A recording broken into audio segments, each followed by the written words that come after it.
नमस्कार, बहुत स्वागत है आपका। आप देख रहे हैं कौन बनेगा प्रधानमंत्री और आपके साथ हूं मैं दीपा माफिला। कौन बनेगा प्रधानमंत्री का कारवा पहुंच चुका है मैनपुरी।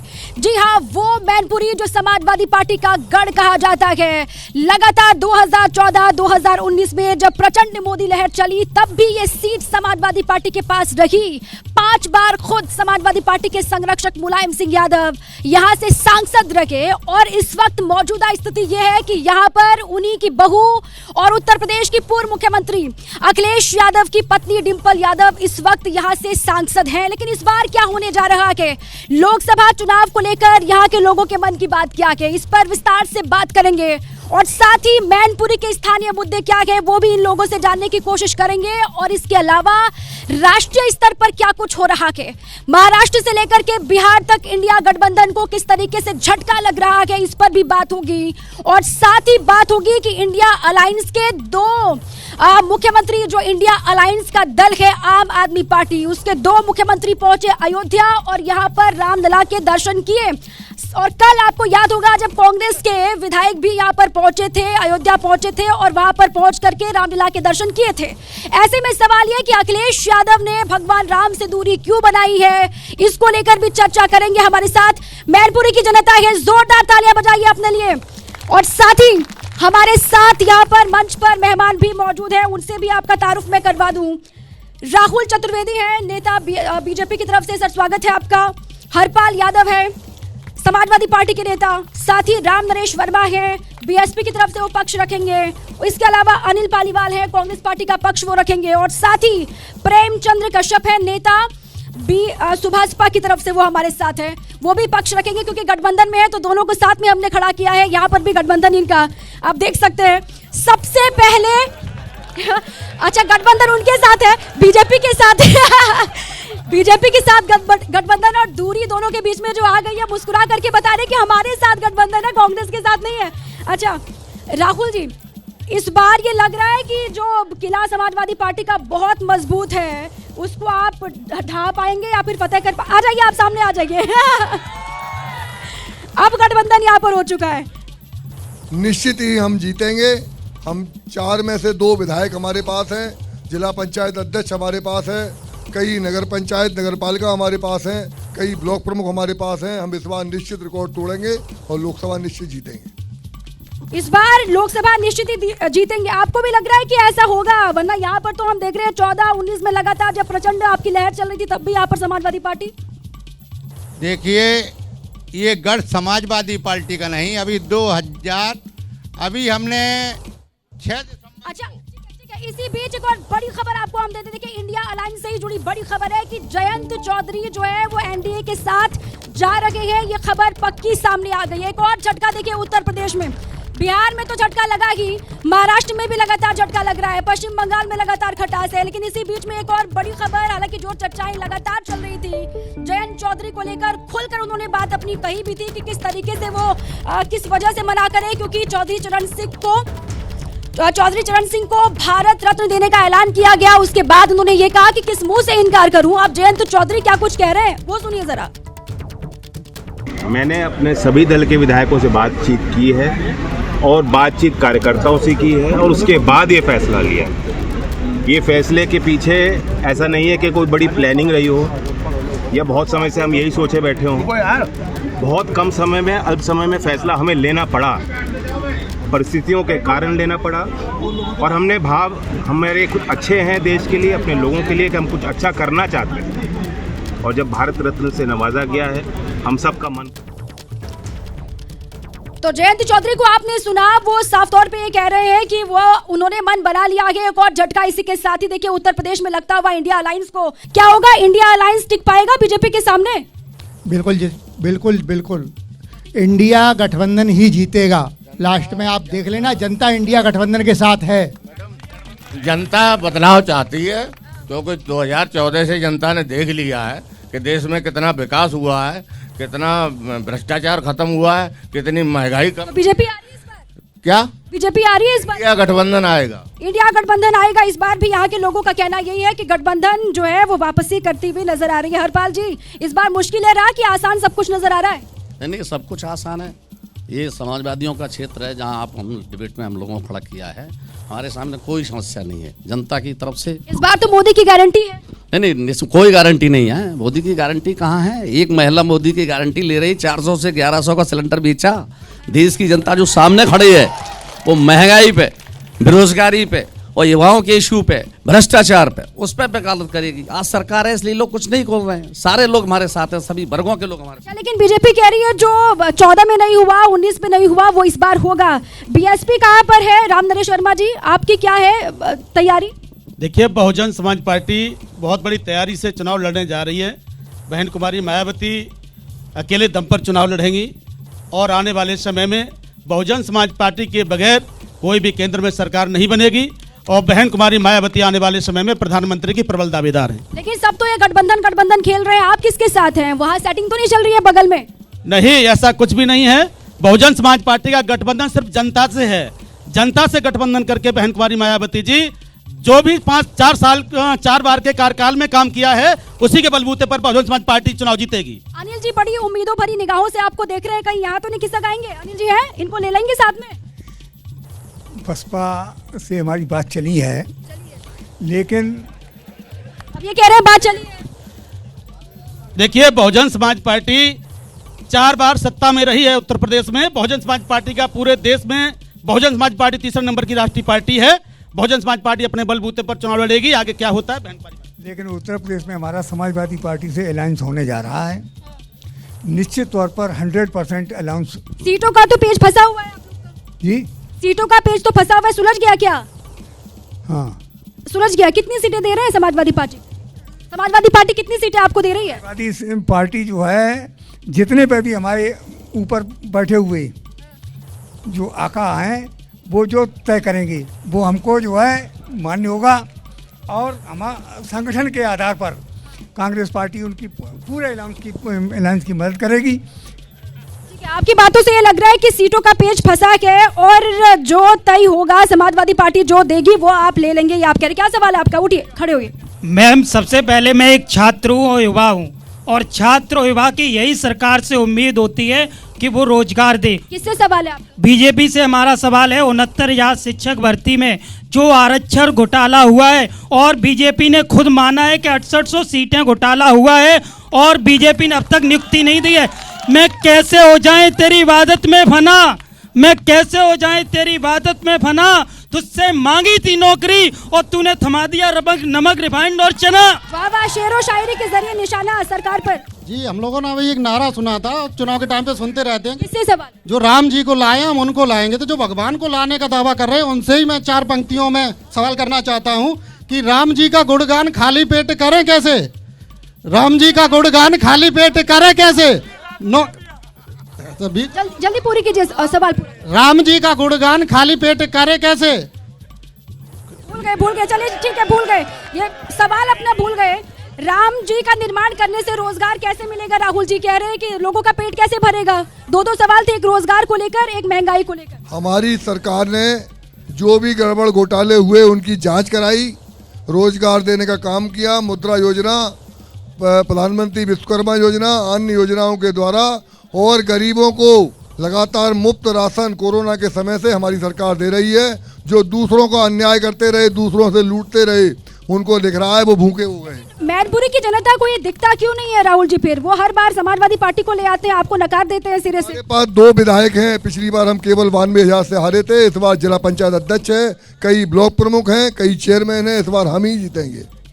इस बार पक्का है यही जीतेंगे। आप में क्या अलग है, जरा बताइए हरपाल जी, आप में क्या अलग है जो आप में है वो बीजेपी में क्यों नहीं है? क्या आप आधार मानते हैं अपनी जीत का हर बार? जहाँ आप यहाँ डिबेट में खड़े हैं, अगर यहाँ से आप किसी भी तरफ दृष्टि डाल दीजिए इस पूरे डिस्ट्रिक्ट के अंदर, तो जितना भी इंफ्रास्ट्रक्चर है, चाहे रोड्स का हो, चाहे वो ब्रिजेस का हो, चाहे वो बिजली का हो, ये सारा का सारा इंफ्रास्ट्रक्चर इस डिस्ट्रिक्ट के अंदर और बल्कि संसदीय क्षेत्र में, इवन जसवंत नगर भी, यहाँ पूरा जाल बिछा हुआ वो समाजवादी पार्टी और माननीय अखिलेश यादव जी द्वारा, नेता जी द्वारा बिछाया गया है। यहाँ बीजेपी का कोई काम इस जनपद के अंदर 1 रुपया का नहीं। लेकिन जनाधार तो बढ़ रहा है। सवाल ही नहीं उठता, सवाल ही नहीं उठता। ये जनाधार ऐसे है, अभी लोकल इलेक्शन हुए, जनाधार रात के 2 बजे बढ़ा।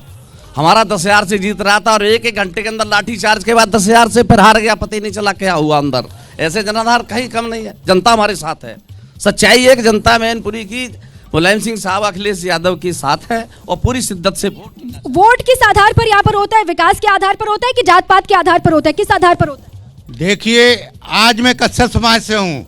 हमारी आबादी इस प्रदेश के अंदर 18% है। जैसे कच्छप, निशान, मांझी, मंझवार, गौड़, गुड़िया, रेखबार, कार, दीमर, बाथम, तुरा, तुरैया, भार, राजभर, सैनी, बिन, तो साथ ये अपने मुखिया से इंस्पायर है क्या? ओम प्रकाश राजभर जी जैसे गिनाते वैसे ही प्रदेश अध्यक्ष हैं भाई, उनकी पार्टी के हम प्रदेश अध्यक्ष हैं। तो यहाँ पर 4 बार अखिलेश यादव की सरकार बनी समाजवादी पार्टी की, लेकिन 18% वाले बैकवर्ड समाज वाले कहीं इनको नजर नहीं आए। जब पुलिस की भर्ती निकली तो पुलिस की भर्ती में शिवपाल यादव की लिस्ट चली, मुलायम सिंह जी की लिस्ट चली, अखिलेश यादव जी की लिस्ट चली है, शिवपाल धर्मेंद्र जी की लिस्ट चली, लेकिन कच्छप, निषाद, मांझी, मंझवार समाज के लोगों कहीं नजर नहीं आए। 6 दिसंबर को हमने लहरा में मैनपुरी में बहुत बड़ा एक सम्मेलन किया, उसमें लगभग 20,000 की भीड़ हुई। उसमें साफ जाहिर हो गया अब ये समाजवादी पार्टी का गढ़ नहीं, अब ये सुभाषपा का भी गढ़ है। और माननीय ओम प्रकाश राजभर जी ने कहा है कि अब की बार 80 में से 80 सीटें 80 में से 80 सीटें जीतनी है, तो यहाँ की सीटें भी, ये मैनपुरी वाली सीट भी जीतनी होगी क्या? किससे सवाल है आपका? सबसे पहले मैं आपको सबको धन्यवाद देता हूँ कि जिस जगह खड़े हैं आप, ये डॉक्टर राम मनोहर लोहिया पार्क है। ये पार्क समाजवादी पार्टी की देन है। तो आप पूरे जनपद में जाइए, हम लोग विकास पुरुष के नाम से अगर किसी को जानते हैं, और पूरा प्रदेश में अगर विकास पुरुष के नाम से कोई लिया जाएगा तो अखिलेश यादव। सवाल है कोई सवाल? मेरा ओम प्रकाश राजभर का सवाल है। ये जो आज अभी जो बात कर रहे थे ओम प्रकाश राजभर जी के साथ प्रेमचंद प्रजापति भी थे, क्या उनके लिए कभी उन्होंने टिकट की मांग की? केवल अपने लड़के के लिए मांगते रहे, केवल अपने लड़के के लिए। क्या सवाल है आपका? किससे? मेरा सवाल समाजवादी पार्टी के प्रतिनिधि से है। मैं सिर्फ इतना जानना चाहता हूँ कि सैफई महोत्सव कब चालू होगा? मुझे एक साइकिल खरीदनी है, मैं खरीद नहीं पा रहा हूँ। बहुत अच्छे। आपको गोरखपुर महोत्सव में जाना चाहिए। इन्होंने बीजेपी को वोट दिया है तो उनको गोरखपुर महोत्सव में जाना चाहिए। सैफई महोत्सव को लेकर हरपाल जी ये तंज कसा जा रहा है आप पे, ये कह रहे हैं कब शुरू होगा, साइकिल खरीदनी है। मैं भाई साहब को काउंटर न करते हुए मैं पूरे जनपद के लोगों से ये जानना चाहता हूँ कि जो यूनिवर्सिटी, मेडिकल यूनिवर्सिटी सैफई में स्थापित है, इस देश में ये पहला गांव है जहां मेडिकल यूनिवर्सिटी और इतना बड़ा हॉस्पिटल जहां ऐसे इंफ्रा में जहां तैयार किया गया है। भाई साहब को नहीं पता है, वो उन्हें कुछ कहने की समस्या है, वो कह सकते हैं, लेकिन इन्हें पूछ सकते हैं कि हजारों मरीज डेली वहां से ठीक होता है जिनके जेब में पैसा नहीं है और जो आगरा और बड़ी जगह नहीं जा सकते हैं, सारे ऑपरेशंस और बड़ी बड़ी बीमारियों के लोग यहाँ भर्ती हो जाते हैं और जिनकी जान बच जाती है, ये भी उन्हें नहीं पता है। लेकिन वो भी तो मैनपुरी के ही है ना, उनको भी तो खुश कीजिएगा। नहीं, वो इसलिए मैं उनको खुश नहीं हो सकते, वो खुश इसलिए नहीं हो सकते, विचारधारा से हमसे डिफरेंट हैं।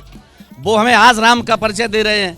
यहाँ जब से सदियां बीत गई, राम आध्यात्म शक्ति है और बीच से आवाज आ रही है, कह रहे हैं राम से दूरी क्यों बना रहे हैं आप? कोई दूरी नहीं हमारी राम से दूरी नहीं है। हम ही तो असली राम है। खेती हम करते हैं, फसल हम पैदा करते हैं, मछली हम पालते हैं, रसोर खड़े हैं, वो कुछ करते ही नहीं है। तो गए नहीं ना, अखिलेश जी जा रहे हैं ना, आपके विधायक जा रहे हैं। राम से दूरी की वजह क्या है इनकी? राहुल, इनके पिताजी, अखिलेश जी के पिताजी राम नाम पर प्रतिबंध लगाते थे। वो राम से बच के एक वर्ग विशेष का वोट चाहते हैं। राम हमारे आध्यात्म पुरुष हैं, राम हमारी पहचान है, राम हमारी भारतवर्ष की पहचान है। हम सब राम के साथ हैं, हम सब राम का नाम लेते हैं। लेकिन राम के नाम से ये सीट जीत लेंगे क्या? राम के नाम से जीत लेंगे क्या ये सीट? मैं राम के नाम से जीतने की बात नहीं कर रहा। राम की लड़ाई लगातार हम लोग लड़ रहे हैं। राम के नाम पे कोई वोट नहीं मांग रहे, हम मोदी के नाम पे मांग रहे हैं, हम विकास के नाम पे मांग रहे हैं, हम विकास की गारंटी के नाम पे वोट मांग रहे हैं। और हमने लगातार यहाँ विधायक, जिला पंचायत अध्यक्ष, ब्लॉक प्रमुख, चेयरमैन जीतकर यहाँ विकास के काम करके दिखाए हैं। इसीलिए जनता हमारे साथ है। इस बार ये लग रहा है कि मैनपुरी की जनता जो है बीजेपी के साथ जाएगी, ये बीजेपी के राहुल जी कह रहे हैं। उठिए, क्या सवाल है आपका? हमारा सवाल है इन समाजवादी के लोगों से, ये कह रहे हैं कि विकास किया। विकास तो हर वो आदमी अपने यहाँ करता है जिसका जो पैतृक गांव हो या जिला हो वो अपने यहाँ विकास करेगा। पूरे यूपी में कहीं कोई विकास नहीं किया। मैनपुरी से वोट लेकर अपने गांव में विकास किया, एयरपोर्ट बनवाई, यूनिवर्सिटी बनवाई। यहाँ मैनपुरी में भी तो बन सकता था। मैनपुरी में लगातार काबिज रहे लेकिन विकास नहीं किया। क्या सवाल? मैम इससे सवाल ये बीजेपी वालों से नहीं से ये भाई साहब ही बोल रहे हैं कि मैनपुरी में बन सकता था। इनसे हम ये बोल रहे हैं कि अगर आपकी 7 साल से तो यहाँ यूपी में सरकार है और 10 साल से सेंट्रल गवर्नमेंट में, आपने क्यों नहीं यहाँ बनवा लिया? आप बनवा लीजिए। हमारी कोई ऐसी समस्या नहीं, पर लेकिन हमारे जो अतिथि आए हैं हमारा उनसे बहुत तहे दिल से सम्मान है। लेकिन हमारा सवाल किससे? सवाल ये है, बहुत बड़ा मुद्दा है जो सहारा इंडिया परिवार का, आज जो गरीब जनता का पैसा हम लोग नहीं दिला पा रहे, उनको हमारा 12 लाख कर्मचारी। गरीब जनता का पैसा क्या सवाल है? मेरा सवाल बीजेपी के प्रतिनिधि से है। 2013 में माननीय योगी आदित्यनाथ जी ने अपना एक पत्र लिखा था प्रधानमंत्री जी के लिए, मनमोहन सिंह जी के लिए, कि इनकी कर्मचारी और शिक्षकों की पुरानी पेंशन बहाल की जाए। तो ऐसी अभी की बात कीजिए ना सर, आप कहा 13 में? मैं वही बात कह रहा हूँ कि एक्चुअली क्या है कि हमारे जो संत समाज है उसमें कहा गया है कि मोर बचन चाहे पड़ जाए फीका, संत बचन पत्थर की लिखा। ये योगी जी की केवल बात नहीं है, ये पूरे संत समाज की बात है। और संत समाज की बात झूठी, संत समाज किसके साथ है? संत समाज की बात है और संत समाज की बात झूठी साबित हो रही है। इसलिए मैं जानना चाहता हूं। मैं सवाल पूछूंगी, आप इधर हो जाइए। क्या नाम है आपका? मैम रणदीश भैया। सवाल किससे? मैम मेरा इनका जवाब देना है मुझे। पेंशन की ये बात कर रहे हैं और देश में बहुत बड़ा मुद्दा बनता है। एक्चुअली क्या है कि हम नई चीज पे जाना नहीं चाहते। एनपीएस सरकार इतनी बढ़िया योजना लेके आई। सवाल मैं इनका जवाब दे दूं मैम? जवाब दीजिए। हाँ मैम, पेंशन पे ये लोग रगड़ते हैं ना, एनपीएस जो नेशनल पेंशन स्कीम है उसमें 10% सैलरी कट रही है और 10% सैलरी उसको सरकार देती है। लिसन 10%। ये समाजवादी पार्टी का अनुशासन। 700 रुपए पेंशन मिल रही है, 700 रुपए। ठीक है, पेंशन को लेकर सवाल है। राहुल जी, पेंशन को लेकर सुना आपने क्या कहा उन्होंने? वो कह रहे हैं कि इतनी देर से तो आपकी सरकार है केंद्र में, क्या कर रहे हैं आप? एनपीएस के ऊपर वो बता रहे थे, लेकिन ये समाजवादी पार्टी के लोग जब सरकार रहती है तब भी गुंडागर्दी करते हैं और सरकार जाने के बाद इनका स्वभाव गुंडागर्दी का है। ये हर बात गुंडागर्दी के साथ करना चाहते हैं, किसी की बात का जवाब न सुनना चाहते हैं न बोलना चाहते हैं। आज संत की बात करेंगे, संत हमारे साथ है, संत के बारे में ये क्या जानते हैं? ये एनपीएस के मुद्दे पे आते हैं, वैसे ही अपनी गुंडाई शुरू कर देते हैं। ये तो आम जनता है ना, आम जनता के समस्याओं को तो दूर करना पड़ेगा। ये समाजवादी पार्टी की मानसिकता के लोग बोल रहे हैं। फिर जो आपके पक्ष में बोलेंगे उनको बीजेपी वाले बता दिया जाएगा। ये बीजेपी जिन शब्दों का यहाँ बोल बखान कर रही है, मैं उन शब्दों को कभी किसी के लिए कह ही नहीं सकता। इंडियंस के लिए नहीं कह सकता कि वो क्या हैं, रोग हैं, स्कैंडल हैं, जैसा हमारे भाई बड़े भाई ने बोला है। इन्हें पता नहीं कैसे शोभा देता है। इन्हें ये नहीं पता है कि अगर 47 से पहले का इतिहास ले लें, आपका ही पूरा भारत था, आपने इस पूरे आवाम के लिए कब क्या किया? जब अंबेडकर साहब का संविधान बना तभी देश की जनता को यहाँ सांस लेने का मौका मिला है। इनकी जो साजिश रहती है वो इतनी रणनीति के तहत रहती है कि ऐसा साइलेंट क्राइम करते हैं कि उस क्राइम को आम आदमी को पता ही नहीं चलता और उसमें बहुत सारे देश के लोगों का उसमें सहयोग रहता है। इस बार क्या है आप लोगों का मुद्दा यहाँ पर? क्योंकि आपने तो मौका दिया अपने भतीजे को मायावती ने, उसका भी फायदा आप लोग को हो नहीं रहा है। ये तो दोनों अपनी पूरी तैयारी के साथ है। सुन रहे हैं आप? देखिए, पूरे देश में जो युवा है वो बहुजन समाज पार्टी के साथ जुड़ रहा है। माननीय आकाश आनंद जी के नेतृत्व में, वो बाहर से पढ़े हुए बहुत ही कुशल नेतृत्व के धनी हैं, उनके साथ पूरे देश का युवा खड़ा है और आने वाले समय में बहुजन समाज पार्टी चमत्कार करेगी। वहाँ से वो लोग कह रहे हैं कि आप तो गायब हो गए मैनपुरी में। ऐसा नहीं है, मैनपुरी में नहीं, हम पूरे देश में काम कर रहे हैं। बहुजन समाज पार्टी तीसरी राष्ट्रीय पार्टी है पूरे देश के अंदर। और जो मुद्दा पेंशन वाला है, ये बिल्कुल सच्चाई है कि इस देश के अंदर भारतीय जनता पार्टी गरीबों को, मजदूरों को, किसानों को मारना चाहती है और यहाँ तक कि कर्मचारियों को भी मारना चाहती है। पुरानी पेंशन खत्म कर दी इन्होंने, बेरोजगारी बढ़ गई, सरकारी संस्थानों को बेच दिया इन्होंने, पूरी पब्लिक तबाह हो गई। लेकिन ये बगल में कहते हैं हरपाल जी की आप तो मिले हुए उन्हीं लोग के साथ। देखिए, बहुजन समाज पार्टी के साथ पूरी जनता है और आने वाले समय में सच्चाई आपके सामने आ जाएगी। नहीं, आप किसके साथ मिले हुए? राहुल जी के साथ कि अनिल जी के साथ? देखिए, बहुजन समाज पार्टी जनता के साथ है और जनता बहुजन समाज पार्टी के साथ है। बहन कुमारी मायावती जी का 4 बार का जो शासनकाल रहा है उसको देख करके पूरी जनता बहन कुमारी मायावती जी को याद कर रही है। और अनिल जी, धीरे धीरे आपके साथी तो छोड़कर जा रहे हैं आपको। अब राहुल गांधी की न्याय यात्रा पहुंचने वाली है, यहाँ पर कोई असर होगा, चमत्कार होगा उससे? न्याय यात्रा शुरू की है और जो मार्च में महाराष्ट्र में ख़त्म होगी उससे पहले हमारा केवल एक ही चीज़ है कि हम जनता से जुड़ रहे हैं, सीधे जुड़ रहे हैं। कोई जब तक न्याय नहीं मिलेगा पब्लिक को। लेकिन अनिल जी समस्या ये है ना, आप तो जुड़ रहे हैं, जनता जुड़ रही है आपसे कि नहीं? महिलाओं का शोषण, शिक्षा, चिकित्सा, सारी की सारी चीज़ें अव्यवस्थित। इन तमाम मुद्दों को लेकर आप जनता के बीच में जाएंगे, ये आप कह रहे हैं शिक्षा स्वास्थ्य को लेकर ही आप जनता के बीच में जा रहे हैं, क्या सवाल है आपका?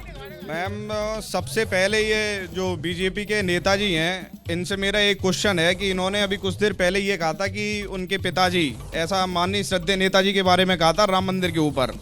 तो इन भले नेताजी से मैं ये कहना चाहता हूँ कि क्या मोदी जी को नेताजी ने आशीर्वाद नहीं दिया था प्रधानमंत्री के लिए? क्या ये बात ये मन से नहीं कहेंगे क्या? माननीय जिला अध्यक्ष बीजेपी से मेरा सवाल है कि इन्होंने राम मंदिर की और राम की लड़ाई लड़ने की बहुत कोशिश की, लेकिन ब्राह्मण समाज से आते हैं बहन अनुष्का पांडे की लड़ाई इन्होंने क्यों नहीं लड़ी? हमारा जिला अध्यक्ष से एक ये सवाल है, इन्होंने कहा कि सरकार राशन देती है। जब राशन देती है 80 करोड़ जनता को, तो फिर गरीबी तो है ही इनकी सरकार में। पहला क्वेश्चन। दूसरा क्वेश्चन ये लोहिया पार्क है, इसमें ये सब मशीनें खराब पड़ी हैं, इनसे रिक्वेस्ट है यही सरमाया दें, कશું न कर पाए जिला में। तो बिल्कुल ठीक है मैडम, आने वाले 2 दिन का सवाल है, दिन बदला महीना बदला, बदल गई साल, पर बीजेपी प्रवक्ता से ये सवाल है कि पुलवामा में 300 किलो आरडीएक्स कहां से आया, ये बताएं। समाजवादी पार्टी से मेरा सवाल है कि जो भी इनकी विधायक निधि और जो सांसद निधि आज तक मिली, वो कहाँ इन्होंने लगाई? हमारा जो कहना है एक दूसरे के महाविद्यालयों में ट्रांसफर करना। समाजवादी पार्टी के सरकार में राजू यादव ने पूरे शहर को चमन दे दी। देख लिए अपना लोहिया पार्क, इंजीनियरिंग कॉलेज, सैनिक स्कूल और तमाम सब। क्या समाजवादी पार्टी के नेता हो? समाजवादी, मैं छात्र हूँ, मैं नौजवान हूँ, लोगों की बात तो हम कहेंगे। मैं आम लोगों से बात कर रही हूँ, आप क्या सवाल? मेरा बीजेपी से सवाल है कि जब से बीजेपी आई है, ये मंदिरों के अलावा स्कूल क्यों नहीं बन रहे, कॉलेज क्यों नहीं बनाए जा रहे, बताएं। क्या सवाल है? मेरा भाजपा के प्रवक्ता जी से ये सवाल है, भारतीय जनता पार्टी दलितों का वोट तो लेना चाहती है, लेकिन दलितों में, चूंकि मेरा नाम आकाश वाल्मीकि है, जब से माननीय प्रधानमंत्री 2014 से सत्ता में आए हैं, तब से लेके पूरे देश ही नहीं बल्कि उत्तर प्रदेश में एक भी सरकारी सफाई कर्मचारी की भर्ती क्यों निकली? दूसरा सवाल ये है कि महर्षि वाल्मीकि जी के नाम पे एयरपोर्ट तो बना दिया है, लेकिन आज महर्षि वाल्मीकि जी के वंशज, उनके अनुयायी आज भूखे पेट हैं और उनको रोजगार कौन देगा? सवाल है हमारा। दलितों के नाम पर राजनीति, लेकिन उनका विकास नहीं, क्या सवाल है? कि ये सर्व समाज के वीरों हो जाओ तैयार, हम बने अर्जुन का तीर, तुम बनो हैदर की तलवार, प्रदेश एवं केंद्र में बनवा दो गठबंधन की सरकार। गठबंधन की तो गठबंधन की सरकार बनेगी, यहाँ पर जो लोग हैं वो भी कह रहे हैं। लेकिन राहुल जी सवाल आपसे ये है कि मंदिर आप बहुत बनवा रहे हैं, लेकिन स्कूलों पर आपका ध्यान नहीं है, शिक्षा पर आपका जोर नहीं है, स्वास्थ्य पर आपका जोर नहीं है। पूरे प्रदेश में हर जगह मेडिकल कॉलेज बने। इस मैनपुरी जनपद में 150 करोड़ रुपए विकास के नाम पर आए हैं और लगातार सब जगह विकास के काम चल रहे हैं। स्कूल कॉलेज जो बनाने का काम है वो हमारी सरकार ने किया है। हम शिक्षा के लिए काम करते हैं, न कि नकल के लिए काम करते हैं, हम विकास के लिए काम करते हैं। और एक सवाल वो पूछ रहे थे कि दलितों की राजनीति बहुत करते हैं आप लोग, दलित दलित बहुत कहते हैं, लेकिन उनके विकास पर ध्यान नहीं है आप लोगों को। दलितों के विकास के लिए भारतीय जनता पार्टी सरकार लगातार काम कर रही है और सबसे ज्यादा काम दलितों के विकास के लिए भारतीय जनता पार्टी ने ही किया है। सबसे ज्यादा हरपाल जी आप ही लोग यहाँ पर रहे हैं 1996 से लेकर के अभी तक। अभी भी मौजूदा वक्त में डिम्पल यादव यहाँ से सांसद है, लेकिन लोग यहाँ के कह रहे हैं कि आपने बस अपना ही घर भरा, बाकी यहाँ के लोगों के बारे में नहीं सोचा। वो पता नहीं क्यों कह रहे, मैं नहीं समझ पा रहा हूँ। उन्हें ये पूछना चाहिए कि जनरल इंजीनियरिंग कॉलेज, सैनिक स्कूल जो पहली बार यहाँ इसमें बना है, और यहाँ जो रोड्स का, ये जब इनकी सरकार थी 2000 से लेके यहाँ, उसमें ये मैनपुरी से इटावा तक की जो 700 करोड़ की सरकार हमारे पीड यूनिवर्सिटी ने बनाई थी, गड्ढे होते थे, लोग इटावा नहीं पहुँचते थे, इटावा का अर्थ था उन्हें बाहर जाना था, रेलवे स्टेशन नहीं पहुँच पाते थे। दूसरा सवाल ये कि मैं एक पूरा सवाल पूछ रहा बड़ा खड़ा है, रिजर्वेशन को भारतीय जनता पार्टी ख़त्म करने पर लगी है। उसने 50%, नॉट मोर देन 50%, माननीय सुप्रीम कोर्ट ने भी कहा था। EWS का सिस्टम थी, आप 60% हो गया है। उसके साथ ही जो भर्तियां 8 वर्षों की हुई हैं, अभी जांच होगी, सरकार बदलेगी। आपने भर्तियों में कितने लोगों को भर्ती किया है, रिजर्वेशन आखिर कहाँ चला गया? लेकिन 80 में 80 वाला फॉर्मूला हिट साबित होगा कि क्या कुछ लग रहा है खतरा इंडिया अलायंस से? देखो मीडिया में इतना मैं मैडम जानता हूँ, BSP की 4 बार सरकार चली, लेकिन थाने में, तहसील में सिपाही दरोगा केवल जाटव समाज नजर आया, ना वहाँ पर खटीक नजर आया, ना वहाँ पर धोबी नजर आया, ना वहाँ पर कठेरिया नजर आया। जब 4 बार समाजवादी पार्टी की इस प्रदेश के अंदर सरकार चली तो 38% पिछड़े अति पिछड़े पाल प्रजापति ये कहीं भी थाने में सिपाही और दरोगा और सीओ नजर नहीं आए, नहीं तो लेखपाल, न कानीगो, न तहसीलदार कहीं नजर नहीं आए। हर जगह ठीक है। राम नरेश जी, पिछली बार तो आपका गठबंधन था हरपाल जी के साथ 2019 में, तब तो आप 10 सीटें ले गए। इस बार क्या है, अब कितनी सीटें जीतेंगे आप, क्या लग रहा है? इस बार बहुत अच्छी सीटें आएंगी क्योंकि बहन कुमारी मायावती जी ने इस बार देश की जनता से गठबंधन किया है। और जहाँ तक सवाल में मेरे भाई कह रहे थे सुबसपा वाले, इनका तो चाल चक्र ही पता नहीं है। अभी इस तरफ खड़े थे, उस तरफ खड़े हो गए, पता नहीं कब किधर खड़े हो जाएं। ये जातिवाद की बात करते हैं। बहन कुमारी मायावती जी ने सर्वजन हिताय सर्वजन सुखाय के आधार पर इस देश के सबसे बड़े सूबे उत्तर प्रदेश में सरकार चलाने का काम किया है। चाहे वो सफाई कर्मियों के नाम पर भर्तियां रही हों, सभी धर्म जाति के लोगों को बहन कुमारी मायावती जी ने नौकरी देने का काम किया है। चाहे वो पुलिस की भर्ती रही हो, चाहे वो किसी भी विभाग की भर्ती रही हो, 25 लाख भर्तियां बहन कुमारी मायावती जी ने की अपनी सरकार में, जिसकी तारीफ राष्ट्रपति जी ने की है। लेकिन राम नरेश जी, जिस पार्क में हम लोग इस वक्त ये शो कर रहे हैं, उस पार्क को भी ये कहा जाता है कि आपकी सरकार आई तो आपने सब काम बंद करवा दिए, पार्क की बुरी हालत हो गई। विकास की बात आप कर रहे हैं। आप देखिए, मैनपुरी जनपद की अगर हम बात करें तो ऐसा कोई गांव नहीं है जिस गांव में बहन कुमारी मायावती जी ने प्राथमिक स्वास्थ्य केंद्र, प्राथमिक विद्यालय से लेकर जूनियर हाई स्कूल से लेकर कॉलेज न बनवाए हों। और मैनपुरी जनपद में डॉक्टर भीमराव अंबेडकर महाविद्यालय बनवाने का काम किया बहन जी ने, पॉलिटेक्निक कॉलेज बनवाने का काम किया बहन जी ने। गोपाल कुलशेष जी, आपकी पार्टी कितनी सीटें लेकर के आएगी यूपी में, क्या लग रहा है? वो तो 80 का 80 टारगेट लेके चल रहे हैं। ये पक्का है गठबंधन की सरकार आएगी। लेकिन मैं ये कहना चाहता हूँ, जब से हमारे माननीय प्रधानमंत्री मोदी जी बने हैं तब से केवल सौदेबाजी हो रही, सौदेबाजी। चाहे वो ईडी की सौदेबाजी हो, चाहे वो भारत रत्न की सौदेबाजी हो, चाहे डर की सौदेबाजी हो, पूरे 10 सालों में उनने सौदेबाजी की है। उसी का मैं पूछना चाहता हूँ भाजपा के जिलाध्यक्ष से कि क्या 4 सालों में भारत रत्न नहीं दिया जा सकता? आपकी जमीन बची है गोपाल जी यूपी में? नहीं, बिल्कुल बची। आप देखें 40% मोदी के पक्ष में, 60% विपक्ष में। मैं जानता हूँ आचार संहिता लगने के बाद बहन जी भी हमारे पक्ष में होंगी और सपा तो है ही।